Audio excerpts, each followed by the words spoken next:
Aminado si Senator Cheese Escudero na napag-uusapan na nila ng kaibigan niyang si Senator Grace Poe ang posibleng tambalan sa eleksyon 2016. Gayunman wala pa raw silang pinal na desisyon tungkol dito. Pero isang bagay raw ang tiyak, mananatili siyang independent candidate. May report si Victoria Tulad. Mismo si Senator Francis Escudero na ang nagsabi na pag-usapan na nila ni Senator Grace Poe ang tambalang Poe Escudero sa eleksyon 2016. Meron pag-uusap, hindi ko pwede ikaila yun, pero na may desisyon o pa na, wala.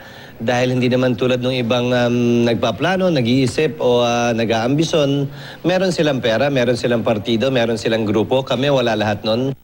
Pero kailan nga ba maririnig ang desisyon ng Poe Escudero? Bago mag-last day of filing. Matagal-tagal pa yun at mahaba pa yung panahon. Siguro dapat mauna muna yung mas may kompleto sa pamamagitan ng kakayahan, resources at partido kesa kami nga nawala. Hayaan na muna natin sila mauna. Itinakda ng COMELEC ang filing ng Certificate of Candidacy mula presidente hanggang local government post sa October 12 hanggang October 16 ng taong ito.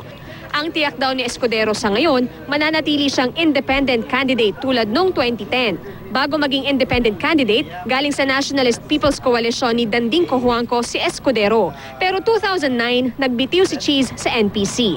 Noong 2010, independent pero guest candidate ng Liberal Party sina Poe at Escudero. Hayagang sinuportahan ni Escudero noon si Binay para sa Vice President imbes na si Rojas na manok ng LP. Kaya nga raw kahit hindi pa isinasara ng LP ang pinto kay Escudero, may ilang taga-LP na hindi komportableng masama sa line-up ng Liberal Party. In politics, these things happen eh. And, you know, kung madali kang pikon dyan, hindi naman, the doors are not closed to all of these things because we cannot, the situation is still pretty much, you know, fluid.